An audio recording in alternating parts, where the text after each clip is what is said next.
রিজুদা বলল, বুনো শুয়োরের ভিন্দালু যা হয় না, আহা। আমি বললাম, আবার সব গুলিয়ে দিচ্ছ তুমি রিজুদা, আজ বড়ই গুবলেট করছো তুমি। হ্যাঁ, ফিরে যাই। তারপর বলল, আমি রামকে জিজ্ঞেস করলাম, মোহাম্মদ জব্বার মোহাম্মদ লোকটা কে? জব্বার? সে তো চামড়ার ব্যবসায়ী। এ গ্রামেই সে থাকে? না তো, এখানে আসে যায়। আবু আলীরা এক ঘর মুসলমান থাকে কুচুয়াতে, সে কষায়। জুজুমারা এবং চারমলেও হাটের দিন খাসি কাটে আর বিক্রি করে। আবু আলীরই কীরকম রিশতেদার হয় মোহাম্মদ জব্বার মোহাম্মদ। বাঘে বা চিতাতে গরু মারলে সেই গরুর চামড়া আবু ছাড়িয়ে রাখে, মোহাম্মদ জব্বার মোহাম্মদ এসে নিয়ে যায়। জব্বার কি ইদানিং একটু ঘন ঘন আসছে তোমাদের গ্রামে? হ্যাঁ, তা তো আসবেই। গরু তো মারা পড়ছে প্রায় প্রতি সপ্তাহেই। সেই চামড়া সদ্গতি তো ওরাই করে। আমরা পোষা গরুর চামড়া বিক্রি করি না, কোনো দামও নিই না। অনেক সময় ওরা মরার গরুর মাংসও কেটে নিয়ে বিক্রি করে আশেপাশের মুসলমান গ্রামে। সে কি, হালাল না করা মাংস মুসলমানেরা খায় নাকি? তাদের ধর্মে তো মানা আছে। যেখানে বিক্রি করে সেখানে গিয়ে থোড়াই বলে যে চিতাতে মারা গরুর মাংস, বলে হালাল করা মাংসই। ভটকাই বলল, বুঝবে মোহাম্মদ জব্বার মোহাম্মদ, এই পাপের জন্য গুনাহ লাগবে, তার দোজকে যেতে হবে। এই অবধি বলে রিজুদা বলল, এবারে বসি একটু, পাইপ খাই একটু। কোথায় যে গেল মিস্টার কৃষ্ণদাস? সে ঠিকই এসে যাবে, হারিবন্ধুর কাছে তো শুনলে। সে আসার আগে তুমি গল্পটা শেষ করো। হ্যাঁ, তবে মনে করিস তো রেরাখোলে পৌঁছে বিমলবাবুকে একটা ফোন করে দিতে হবে, নইলে চিন্তা করবেন। বৌদির হাতের রান্না তো খাসনি, খেলে বুঝবি। একটা বড় কালো পাথরের উপরে বসে দুদিকে দুপা ছড়িয়ে দিয়ে রিজুদা বলল, দুপুরে আমাকে খুব খাওয়ালো রাম এবং হারি বন্ধুরা মিলে। খুব তৃপ্তি করে খেয়ে আমি বললাম, এবারে ঘুম লাগাবো একটা, 4টের সময় আমাকে তুলে দেবে। আগে চা খাবেন তো? যদি খাওয়াও তো খাবো। একটা টর্চের কথা বলে রেখেছিলাম, 5 ব্যাটারির টর্চ চেয়েছিলাম, কিন্তু 3 ব্যাটারির চেয়ে বড় জোগাড় করতে পারেনি ওরা। তবে টর্চটা ভালো, মানে দেখতে ভালো। অন্ধকার হলেই বোঝা যাবে সত্যি সত্যি কতখানি ভালো। 2টি গুলি 2 ব্যারেলে ভরে এবং 2টি গুলি প্যান্টের পকেটে পুরে নিয়ে যখন বেরিয়ে পড়লাম, তখন 4:15 বাজে। অকুস্থলে পৌঁছতে কম করে মিনিট 20 লাগবে। সূর্য ডুবতে ডুবতে প্রায় 6টা বাজবে। কিন্তু গরুটাকে বাঘ যেখানে লুকিয়ে রেখেছে সেই জায়গাটা একটা দোলা মতো। তাছাড়া পশ্চিমেই জঙ্গলাবৃত রেঙ্গানিকানি পাহাড় শ্রেণীর সমান লম্বা এবং বেশ উঁচু পিঠ থাকাতে সূর্য অস্ত যাবার অনেক আগেই এই রঙ্গমঞ্চ, মানে যেখানে নাটক মঞ্চস্থ হবে, পশ্চিমের পাহাড়ের আড়ালে ডুবে যাবে। তাই এই পাহাড়তলিতে অন্ধকার নেমে আসবে হয়তো 6:45 নাগাদ, অথবা তারও আগে। সূর্য অস্ত যাবার পরেও আকাশে যদি মেঘ না থাকে, তবে বনে জঙ্গলে প্রান্তরে অনেকক্ষণ অবধি আলোর আভাস থাকে। প্রথমে তার রং থাকে কমলা, তারপর বেগনে, তারও পর তার কোনো রং থাকে না, কিন্তু তার আলোর আভাস বিলক্ষণই থাকে অনেকক্ষণ। সেই আভাসই শটগান দিয়ে নিশানা নেবার পক্ষে অনেকই ভালো। কিন্তু দুর্ভাগ্যবশত দুপুর থেকে পরতের পর পরত কালো মেঘ সাজছে আকাশে, মনে হচ্ছে যেন বর্ষাকাল। সারা পৃথিবীর আবহাওয়ার বদল হওয়া শুরু হয়েছে বেশ কিছুদিন হলো। এখন আমাদেরই নানা পাপের কারণে, বন বিনাশের কারণে, গ্রীষ্মে বর্ষা, বর্ষায় গ্রীষ্ম, গ্রীষ্মে শীত, শীতে গ্রীষ্ম। ঈশ্বরই জানেন ভবিষ্যতে আরও কি ঘটবে অঘটন। জায়গাটাতে পৌঁছে সকালে দেখে যাওয়া তেঁতরা গাছটাতে না বসে একটা মিটকুনিয়া গাছে উঠে বসলাম। কারণ সেই গাছটাতে কাণ্ডর ফিট 15 উপরে দুটো বেশ মোটা ডালের সঙ্গমস্থলে বসার সুবিধা হবে। কাণ্ডতে হেলান দিয়েও বসা যাবে। সারা রাত বসে থাকতে হবে কিনা তাও তো অজানা, তাই বসার জায়গাটা একটু সুবিধাজনক হওয়া দরকার। বাঘ যেদিক দিয়েই আসুক, মরির কাছে এলে তাকে আসার পথে দেখা যাবেই, যদি আকাশ পরিষ্কার থাকে, মানে মেঘে ঢাকা না থাকে। বাঘের যাওয়া আসার শব্দ বড় একটা শোনা যায় না। বনের খবর জেনেই তার যাতায়াতের আন্দাজ করতে হয়। তবে এই জায়গাটা ঘাস বনের মধ্যে বলেই সুবিধে। তবে একবার গাছের ঘন ছায়াতে দোলার মধ্যে ফেলে রাখা মরিতে বাঘ পৌঁছতে গেলে বাঘকে আর দেখা যাবে না। খাওয়া শুরু করলে অবশ্য তার মরমর আর কটাং কটাং করে হাড় কামড়ানো এবং চপচপ করে মাংস চিবোনোর আওয়াজ নিস্তব্ধ রাতে ঠিকই শোনা যাবে। দেখা যদি নাও যায়, তাহলে আমাদের রামায়ণ মহাভারতের মহাপুরুষেরা যেরকম শব্দভেদী বাণ মারতেন, তেমনই শব্দভেদী গুলি করতে হবে। কি করতে হবে না হবে তা এখন ভেবে লাভ নেই, অবস্থা বুঝেই ব্যবস্থা নিতে হবে। তারপরে থামলে কেন রিজু কাকা? তিতির বলল, দাঁড়া, গলা তো শুকিয়ে গেছে। যা তো ভটকায়, গাড়ি থেকে জলের বোতলটা নিয়ে আয় তো। গলাটা ভিজিয়ে পাইপটা আরেকবার ফিল করে নিয়ে শুরু করি। ভটকায় গাড়ির দিকে যেতে যেতে বলল, আর কতটুকু বাকি আছে গল্প শেষ হতে রিজুদা? আর কি এক ফিলের? রিজুদা এবং আমরাও হেসে উঠলাম ওর কথাতে। পারেও বটে ভটকায়। 1 গড়াসের খাদ্য, 1 ঘন্টার পথ, 1 ছিলিমের তামাক, এইসব জানা ছিল, কিন্তু পাইপের 1 ফিলের গল্পর কথাটা ভটকায়েরই সৃষ্টি। ভটকায় দেখছি ফিলোলজিস্ট হয়ে উঠেছে রে। রিজুদা বলল, ফিলোলজিস্ট মানে কি না জানি না, তবে রিজুদার দিনমানেই এখানে যা মশা, ফাইলেরিরা ভটকায়ের হতেই পারে। এগুলো ফালসিফোরামবাহী মশা নয় তো? ম্যালিগন্যান্ট ম্যালেরিয়াতে মাথাতে যা যন্ত্রণা হয়, তার চেয়ে মরে যাওয়াও ভালো।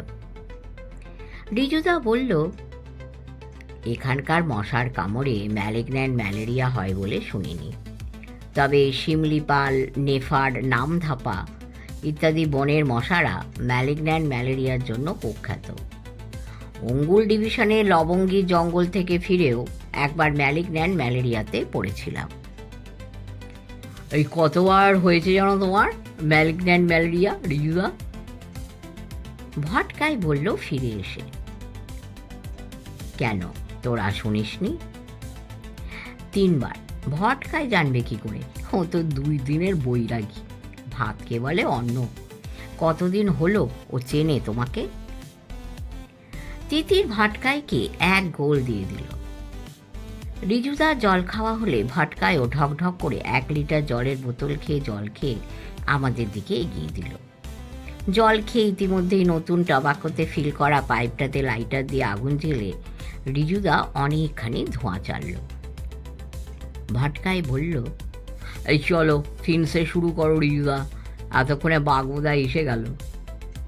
রিজুদা শুরু করল, আমাদের দেশের পাহাড় বন সন্ধে নামার আগের অনেকক্ষণ সময় পাখিদের কলকাকলিতে এমন ভরে ওঠে যে ইচ্ছে করে সূর্যকে ডেকে বলি, আপনার অন্য কোথাও কাজ আছে কি? তাহলে সেরে আসুন, বরং তারপরে ফিরে আসুন, যাবার এত তাড়া কিসে? পাখিদের তখন কত যে হাঁকাহাঁকি, ডাকাডাকি, কত মিটিং, কনফারেন্স, তা ভালো করে মনোযোগ দিয়ে শুনলে বুক ভরে যায়। বিজ্ঞানীরা তো বটেই, আজকাল অধিকাংশ শিক্ষিত মানুষই জোরের সঙ্গে বলেন যে ভগবান টগবান নেই, সব বোগাস। ঈশ্বরবাবু এক সময় থেকে থাকলেও আমরা তাকে একেবারে ঝেঁটিয়ে বিদেয় করেছি। এখন কম্পিউটার আর ঈশ্বরবাবু সমার্থক।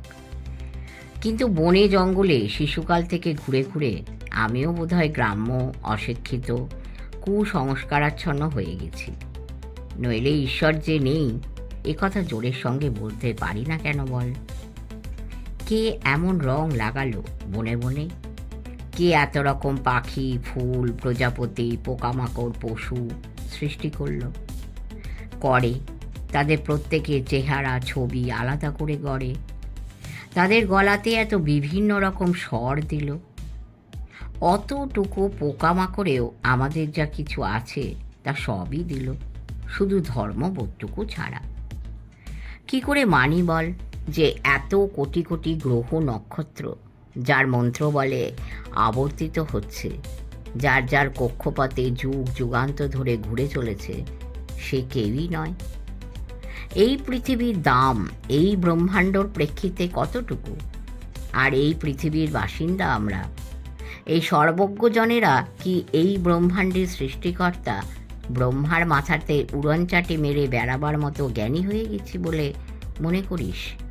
কী রে তোরাও, এই ইয়ং বেঙ্গলের প্রতিনিধিরা?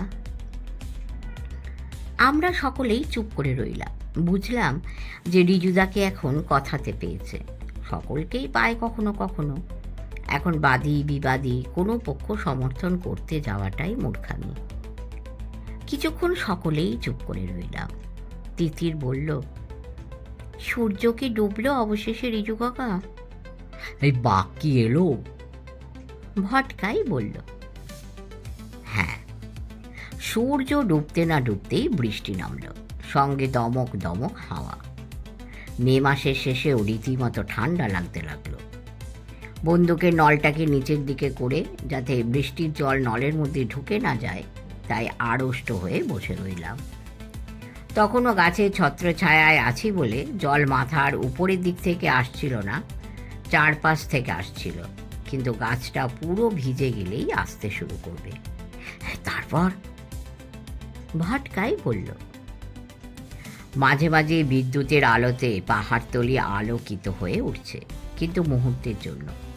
কিন্তু তারই কি রূপ! বৃষ্টির স্নাত গাছগাছালি যেন রূপঝুরি হয়ে যাচ্ছে। গুহাগুলোর বাইরের কালো পাথরের স্তূপ ওই সাদা আলোতে ভারী রহস্যময় দেখাচ্ছে। বাঘ তো বিড়াল পরিবারের সদস্য, ওরা এমনিতে জল পছন্দ করে না। শীতকালে রাতে যখন গাছের পাতা থেকে শিশির ঝড়ে টুপটুপিয়ে, তখন দেখা যায় বাঘ জঙ্গল এড়িয়ে বনের পথের উপর দিয়ে হাঁটছে অথবা পথে বসে আছে। যতক্ষণ বৃষ্টি চলবে ততক্ষণ বাঘ গুহাতেই সেঁধিয়ে থাকবে হয়তো। আধ ঘন্টা টাক চলল বৃষ্টি, তারপরে আকাশ একেবারে পরিষ্কার হয়ে গেল। শুক্লপক্ষ, কিন্তু সপ্তমী বা অষ্টমী হবে।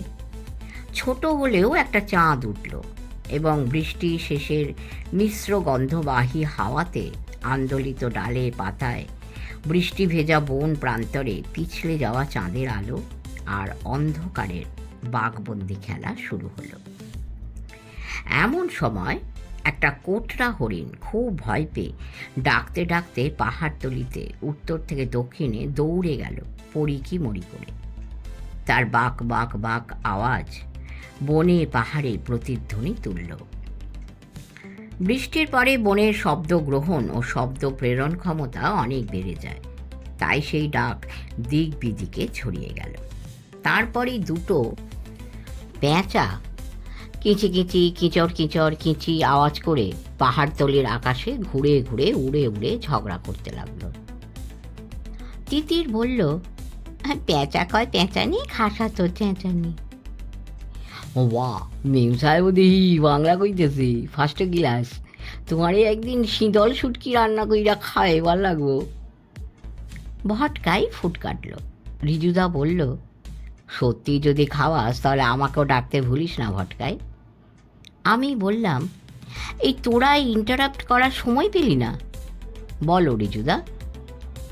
হ্যাঁ, পেঁচাদের ঝগড়া শেষ হতেই পাহাড়ের গা থেকে দুর্গুম দুর্গুম দুর্গুম দুর্গুম করে ডেকে উঠল সব পেঁচাদের ঠাকুরদা কাল পেঁচা। ওই পেঁচা যখন ডাকে তখন বুকের মধ্যে হাতুড়ি পড়তে থাকে। সে দেখতেও যেমন, তার ডাকও তেমন।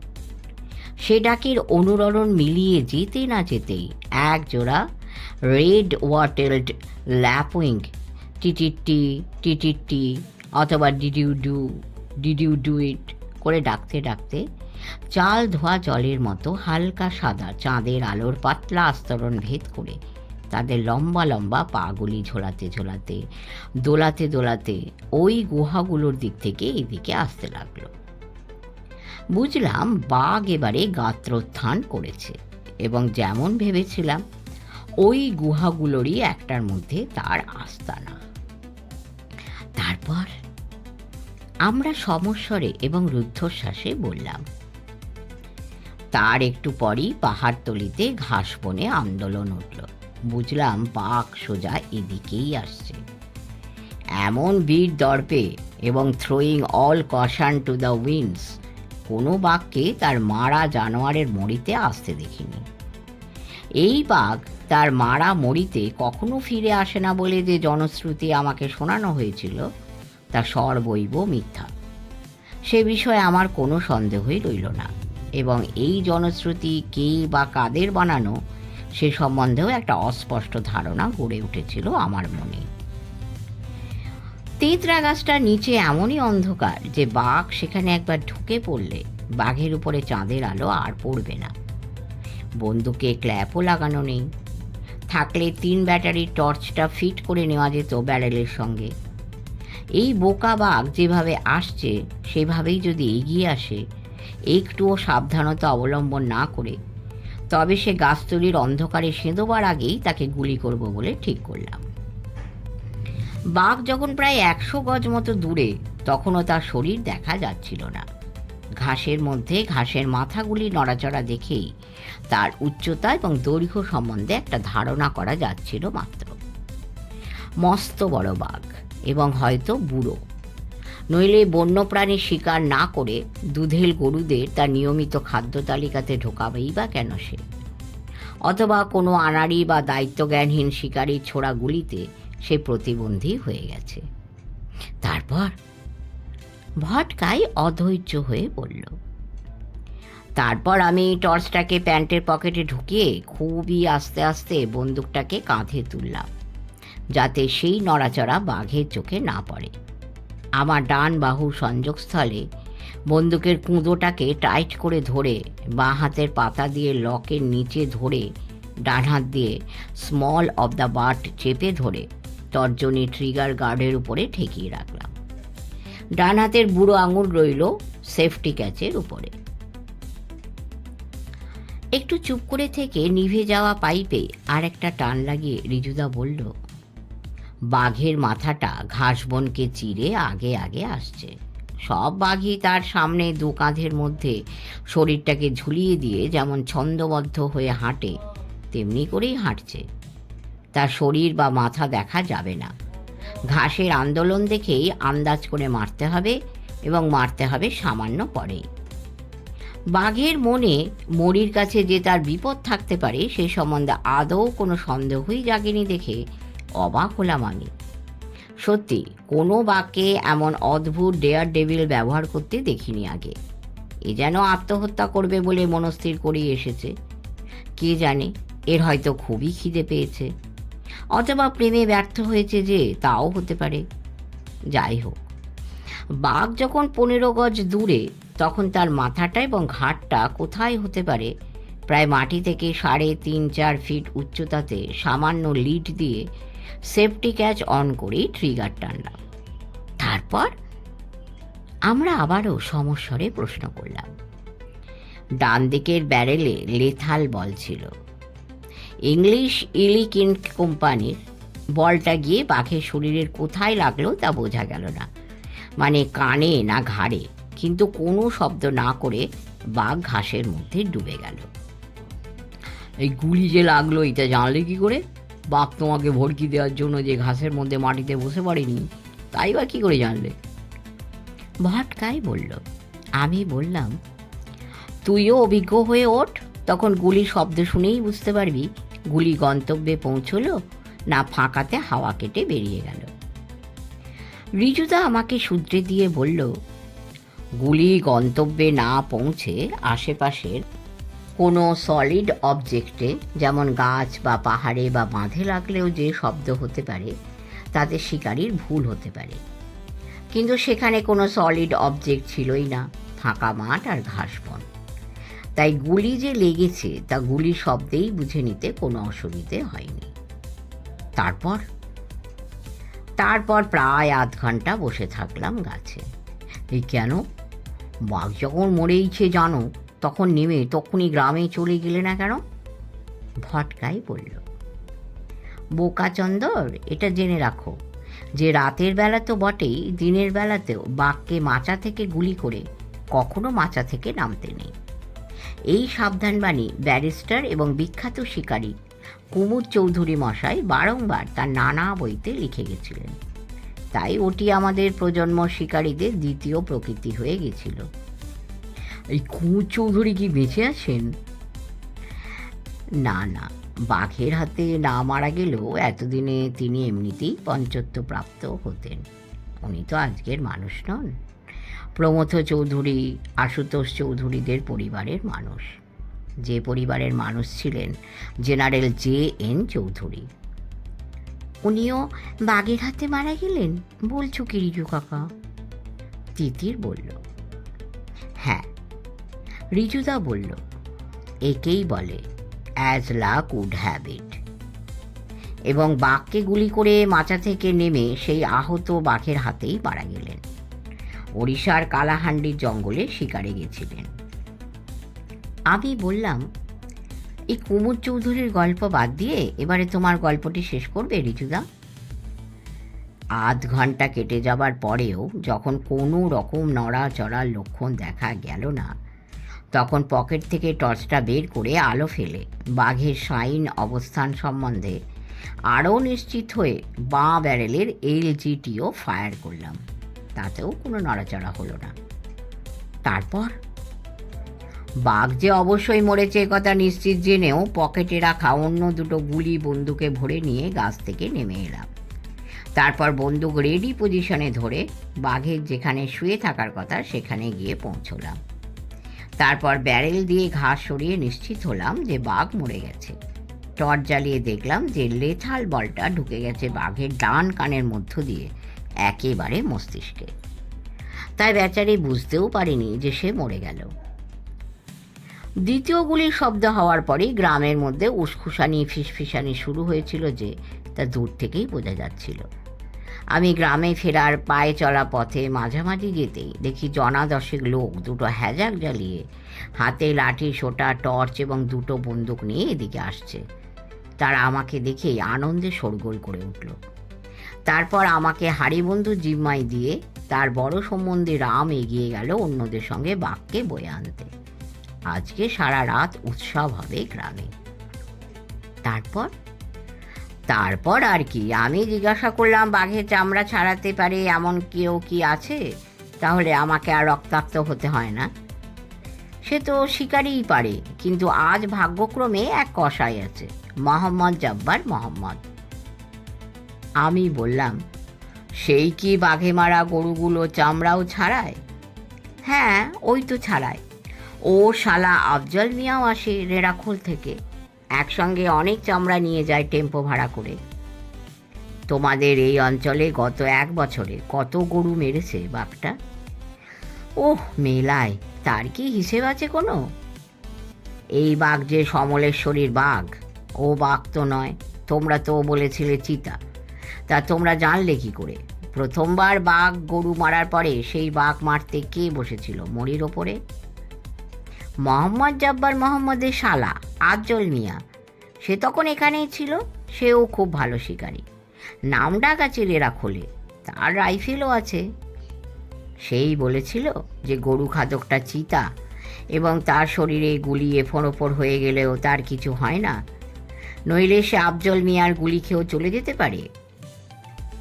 এ কথা সেই প্রথমবার বলেছিল। হ্যাঁ, সে বলেছিল, এবং তার পরের বার যখন গরু মারা পড়ে তখনও মরির ওপর বসেছিল মোহাম্মদ জব্বার মোহাম্মদ। সেও ভালো শিকারী, যদিও গাদা বন্দুকে মারে। সেও তাই বলেছিল। কি বলেছিল জব্বার? বলেছিল যে ওই বাঘ নিশ্চয়ই সমলেশ্বরী দেবীর বাঘ, একে মারা কোনো মানুষের কর্ম নয়। তবে মোহাম্মদ জব্বার মোহাম্মদের মাচার নিচে বাঘ আসেনি। আসেইনি না, সে নিজেই হাততালি দিয়ে বাঘকে ভাগিয়ে দিয়েছিল। কি বলছেন রিজুবাবু? আচ্ছা, তার পরের বার কে বসেছিল এই বাঘ মারতে? আবু আলী, সে তো এই গ্রামেরই বাসিন্দা। সে কি করে? সে মোহাম্মদ জব্বার মোহাম্মদের তামাকের ব্যবসার পার্টনার, চারমলে দোকানও আছে তার। সেও চিতাকে গুলি করেছিল, কিন্তু চিতার কিছুই হয়নি। তারপর? আমরা বললাম। রিজুদা বলল, তারপর আর কি, ভারতবর্ষের সুন্দর অনেক দিক যেমন দেখেছিস নানা বনে বনে ঘুরে, তেমনই আবার অন্য দিকটাও দেখ। সরল মানুষগুলোকে কিভাবে ঠকিয়ে বাঘকে অক্ষত রেখে জব্বার আর তার শালা মিলে গরুর চামড়াগুলো হাতিয়েছে। বাঘে মারা গরুর চামড়ার জন্য কোনো দামও নেয়নি গ্রামবাসীরা, বুঝলি? যেখানে অজ্ঞতা, যেখানে অন্ধবিশ্বাস, তা সে সমলেশ্বরী দেবীর উপরেই হোক কি মোহাম্মদ জব্বার মোহাম্মদের উপরেই হোক, সেখানেই পীড়ন, সেখানেই অত্যাচার। বাঘে খাওয়া গরুগুলোর মাংস ওরা হালাল করা মাংস বলে চালিয়ে দিয়েছে জুজুমারা, চারমল এবং রেড়া খোলে অন্য ধর্মভীরু মুসলমানদের কাছে। ভটকাই বলল, এই বাঘ আর কতটুকুই ডেঞ্জারাস, তো দেখি মানুষ তার চেয়েও সরিস।